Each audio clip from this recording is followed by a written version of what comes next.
हमारा आज का टॉपिक है HRM, ह्यूमन रिसोर्स मैनेजमेंट, मानव संसाधन प्रबंध। मानव संसाधन प्रबंध का अभिप्राय प्रबंध की उस शाखा से है जो मानव संसाधनों की भर्ती, चयन, विकास एवं उनके सर्वोत्तम उपयोग से संबंधित है। मानव संसाधन प्रबंध प्रत्येक मानव संसाधन का व्यवसाय के उद्देश्यों की प्राप्ति में अधिकतम योगदान सुनिश्चित करता है। तो इसकी डेफिनेशन भी दी है फ्रेंच वेंडवेल ने। तो फ्रेंच वेंडेल जो है वो क्या बोल रहे हैं, वो बोल रहे हैं human resource management is the recruitment, selection, development, utilisation, compensation and motivation of human resources of the organisation. मानव संसाधन प्रबंध में मानव संसाधनों की भर्ती, चयन, विकास, उपयोग, क्षतिपूर्ति और अभिप्रेरण को सम्मिलित किया जाता है। ठीक है, तो ये जो मीनिंग है आपका या इसकी विशेषताएं हैं वो सारी की सारी इस डेफिनेशन में से निकल जाती हैं। ठीक है, ये आपने मीनिंग पढ़ लिया है।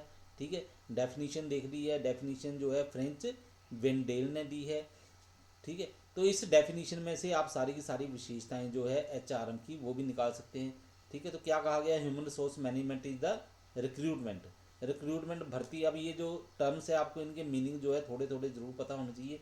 रिक्रूटमेंट भर्ती का मतलब होता है कि संस्था में जो पद रिक्त पड़े हुए हैं, खाली पद जो पड़े हुए हैं उनको भरने के लिए योग्य उम्मीदवारों को आमंत्रित करना। तो इसके लिए क्या है, विज्ञापन दे दिया जाता है कि हमारे पास ये पद जो हैं रिक्त हैं और जो भी योग्य कर्मचारी हैं, ठीक है, जो उनको योग्यता बताई जाती है, अगर वो योग्य है तो वो इसके लिए अप्लाई कर सकते हैं। उसके बाद है सिलेक्शन।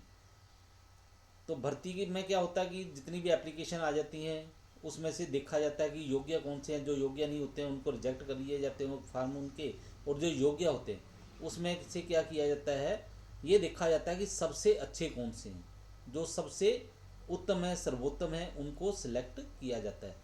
ठीक है, जैसे 5 व्यक्ति सिलेक्ट करने हैं तो 5 वही देखा जाता है जो उनमें सबसे अच्छे हैं। ठीक है, इसके लिए टेस्ट लिया जाता है, इंटरव्यू लिया जाता है, अलग अलग टेक्निक्स का उपयोग किया जाता है। इसके बाद है डेवलपमेंट। सिलेक्शन होने के बाद कर्मचारियों का क्या किया जाता है, उनको ट्रेनिंग दी जाती है, उनके कौशल में वृद्धि की जाती है। ठीक है, इसी को हम बोलते हैं डेवलपमेंट। ठीक है, तो जो शारीरिक कौशल में वृद्धि की जाती है उसको बोलते हैं ट्रेनिंग, और जब मानसिक कौशल में वृद्धि की जाती है उसको हम बोलते हैं डेवलपमेंट। इसके बाद है यूटिलाइजेशन। यूटिलाइजेशन आपको पता है कि आदमी जिस काम को करने के योग्य है उसकी उपयोगिता का पूरा पूरा फायदा उठाना। ठीक है, उसकी योग्यता का पूरा पूरा लाभ प्राप्त करना ही यूटिलाइजेशन कहलाता है। ठीक है, उपयोग। कंपनसेशन, क्षतिपूर्ति। क्षतिपूर्ति का मतलब क्या है कंपनसेशन का, कि आदमी ने जो काम किया है उसको उस काम के हिसाब से पारिश्रमिक देना, यानी कि वेतन, दिहाड़ी, मजदूरी जो बनती है उसको उसका भुगतान करना। And motivation of human resources. तो मोटिवेशन के बारे में आपको पता ही है, पहले पढ़ा हुआ है, अभिप्रेरित करना। ठीक है, अगर आदमी के अंदर से मन में इच्छा पैदा करना कि वो उस काम को करे और संस्था के उद्देश्यों को पूरा करे। ठीक है, इसके बाद है हमारे पास role of human resource manager, मानव संसाधन प्रबंधक की भूमिका। तो ये वाला जो लेसन है आप टॉपिक कर रहे हो, इसमें आपको ये पूछ सकते हैं कि ह्यूमन रिसोर्स मैनेजर जो है, मैनेजमेंट है, उसकी आपको विशेषताएं पूछी जा सकती हैं। विशेषताएं आप डेफिनेशन से निकाल के बता सकते हैं। ठीक है, फिर आपसे पूछा जा सकता है कि ह्यूमन रिसोर्स मैनेजर जो है उसकी आवश्यक गुण जो हैं वो बताओ। तो आवश्यक गुण में आप बता सकते हो। ठीक है, क्योंकि इनका संबंध जो है मानव के साथ होता है, इसलिए इनमें मनोवैज्ञानिक विशेषज्ञ होना जरूरी है इनके लिए। ठीक है, मनोविज्ञान का जो नॉलेज है वो इनके पास होना चाहिए। संदेश वाहन की योग्यता, क्योंकि इनका लिंक ही कर्मचारियों के साथ है, मैनेजमेंट के साथ भी है और नीचे के कर्मचारी भी हैं, ये बीच का रोल अदा करते हैं। तो एक दूसरे का संदेश जो है वो एक दूसरे को पहुंचाना होता है, तो इसलिए संदेशवाहन की योग्यता जो है इनमें बहुत ज़्यादा होनी जरूरी है। नियुक्तिकरण का ज्ञान, ठीक है, स्टाफ की भर्ती करनी है उसके बारे में पता होना चाहिए। अच्छा सलाहकार, कर्मचारी जो हैं किसी दुविधा में पड़े हुए हैं, कोई उनको मुश्किल आ रही है तो वो अच्छे ढंग से सलाह दे सके। फिर है सत्यनिष्ठा, एक मानव संसाधन प्रबंधक का सत्यनिष्ठ होना अति आवश्यक है। सत्यनिष्ठा का अर्थ है सद्भावना से काम करना। ठीक है, उसके बाद है आत्मविश्वास, ये होना चाहिए प्रबंधक में। कर्मचारी अभिलेख रखने की जानकारी, उसको ये भी पता होना चाहिए कि कर्मचारियों का रिकॉर्ड किस तरह से रखा जा सकता है। ठीक है, इस तरह से आप कई विशेषताएं जो हैं वो बनाकर दिखा सकते हैं। ठीक है, तो ये कोई ज़रूरी नहीं कि ह्यूमन रिसोर्स मैनेजर के लिए ही ये योग्यताएं हैं, सेल्स मैनेजर है उसके लिए भी यही ज़रूरत पड़ेगी। ठीक है, जनरल मैनेजर है उनके लिए भी यही आवश्यक है। ठीक है, सिर्फ जो एक जिस काम को वो कर रहे हैं उसके लिए हो सकता है कि विशेष योग्यता कुछ अलग चाहिए, लेकिन जनरल जो योग्यताएं हैं वो सारी की सारी होनी ही चाहिए हर एक मैनेजर में। ठीक है, तो हम अब पढ़ते हैं role of human resource manager, मानव संसाधन प्रबंधक की भूमिका। तो स्टूडेंट ज़्यादा करके क्या करते हैं, जब भी भूमिका के बारे में पूछा जाता है तो वो उस मैनेजमेंट के कार्यों को लिख देते हैं। ठीक है, वो कार्य करते हैं वो भूमिका के अनुसार ही करते हैं, लेकिन वो उसकी भूमिका नहीं होती है। भूमिका के बारे में जब भी पूछा जाता है तो वो बताया जाता है कि उसका रोल क्या है।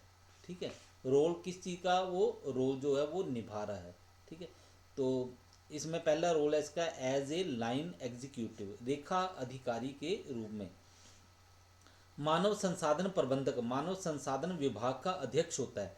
अपने विभाग का उत्तरदायित्व पूरा करने के लिए वह भर्ती, चयन, प्रशिक्षण आदि कार्य करता है। तो वह एक रेखा अधिकारी के रूप में कार्य करता है। रेखा अधिकारी की यह विशेषता होती है कि अपने कार्यों के लिए प्रत्यक्ष रूप से उत्तरदायी होता है। Number 2, as a staff executive, staff अधिकारी के रूप में।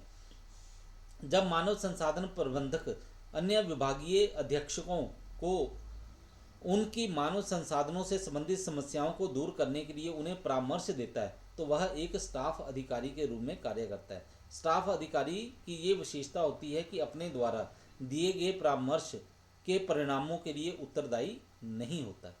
ठीक है, लाइन एग्जीक्यूटिव जो है वो अपने कार्यों के लिए जिम्मेवार होगा, लेकिन स्टाफ एग्जीक्यूटिव जो है वो अपनी दी गई सलाह के लिए जिम्मेवार नहीं होता है। नंबर 3, एज ए काउंसलर, सलाहकार के रूप में। जब मानव संसाधन प्रबंधक संस्था में काम करने वाले विभिन्न व्यक्तियों की समस्याओं को सुनता है और उनका मुख्य प्रबंधक को उनसे अवगत करवाता है तो उस समय उसकी भूमिका सलाहकार की होती है। वह इन समस्याओं को दूर करने के लिए मुख्य प्रबंधक को परामर्श भी देता है। नंबर 4, एज ए मेडिएटर, मध्यस्थ के रूप में। जब मानव संसाधन प्रबंधक प्रबंध एवं मानव संसाधनों के मध्य उत्पन्न विवादों को हल करने में उनकी मध्यस्थता करता है तो वह एक मध्यस्थ की भूमिका अदा करता है। नंबर 5, एज ए रिप्रेजेंटेटिव, प्रतिनिधि के रूप में। संस्था से बाहर सरकारी एवं गैर सरकारी संगठनों द्वारा मानव संसाधन समस्याओं के संबंध में बुलाई गई सभाओं में मानव संसाधन प्रबंधक संस्था की ओर से उपस्थित होकर प्रतिनिधि की भूमिका अदा करता है।